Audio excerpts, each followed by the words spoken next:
David McPhail, and today I'm going to be tying a really sparse dressing for a midge pattern. If you're looking for one, this is it.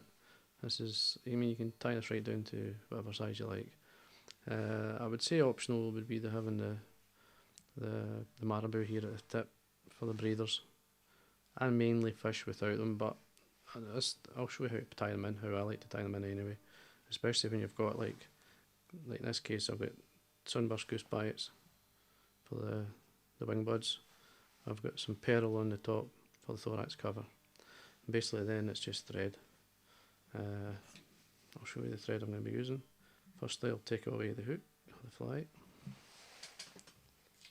The hook I'm going to be using is a Camisan, and it's a B110 size 10. Means you can see it really close up. Into your vise. Thread I'm going to be using is the UTC, the 140, obviously in black. For the thorax cover, it's a Uni Pearl size 14. For the goose bite, it's going to be sunburst, great colour. And I said for the gills, or the breathers as we would say, white marabou. Now, some good tying methods in here. What you've got to do is wax your thread. I use like a cobbler's wax. Just run the thread through the wax. Makes it sort of sticky.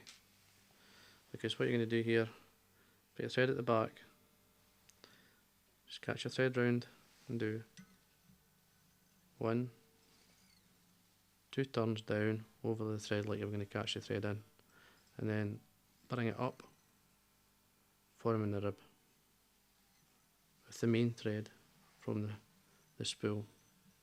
Wind it up. I just carry on towards the eye to there and bring it back 2 or 3 turns. Your waste piece of thread, you trim it away.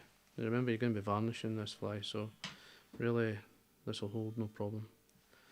I mean, if you're just to fish it the way it is without varnishing it, would just fall to pieces. You don't want that. Now the marabou, take off a few fibres. And what I like to do, because they'll go all over the place, is moisten them. Just put some nature's super glue on it, just to hold it out the road. Just simply pinch the loop, tie it on the top. Now it's important that you leave a space here. That's you want to be tying off there, so leave that space.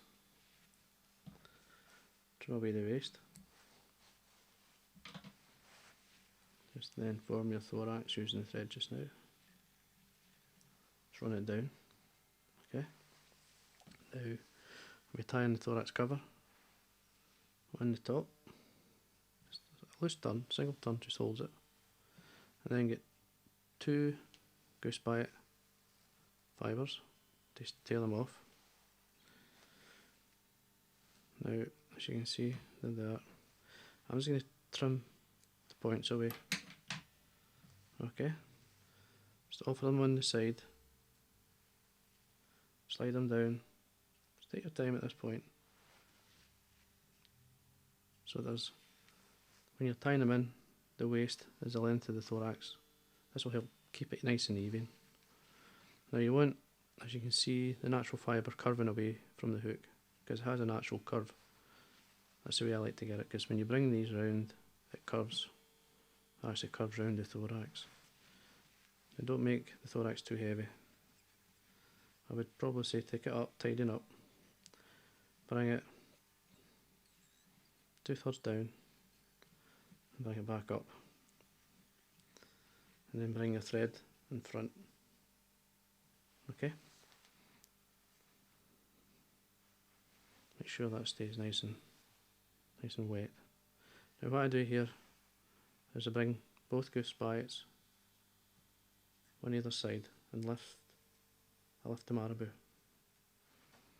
out the road, and a nice tight turn or 2 just to have a look. Just check that they're sitting nice. nice and smooth along the side. It's perfect. And then put another couple of turns in, keep the thread nice and tight, and then break away the goose pipe. Bring your marabou forward, bring the thorax cover over. Now all I'm doing here is one turn, pulling it back, another turn, keeping it tight, don't let the thread go, straight in whip finish, but bring the thread to the front. 3, and then trim away the thread, trim away your pearl, trim your marabou. Now before I varnish it, I'll fluff up the marabou just to show what it looks like. As you can see, it looks very much like the gills, or the breathers as we would say. And then it's the matter then, you can do it a different way. You can super glue, varnish. I put super glue on first, then varnish. It's up to yourself, but I'm just going to put it on some varnish. Now, I find it much easier putting the varnish on with a brush. Just keep the brush, and as you can see, I'm twisting the vice head as I'm doing this, coating the whole fly. And that'd be my first coat. I'd probably put 2 to 3 coats of varnish or something on, or 1 coat of super glue and a coat of varnish, it depends.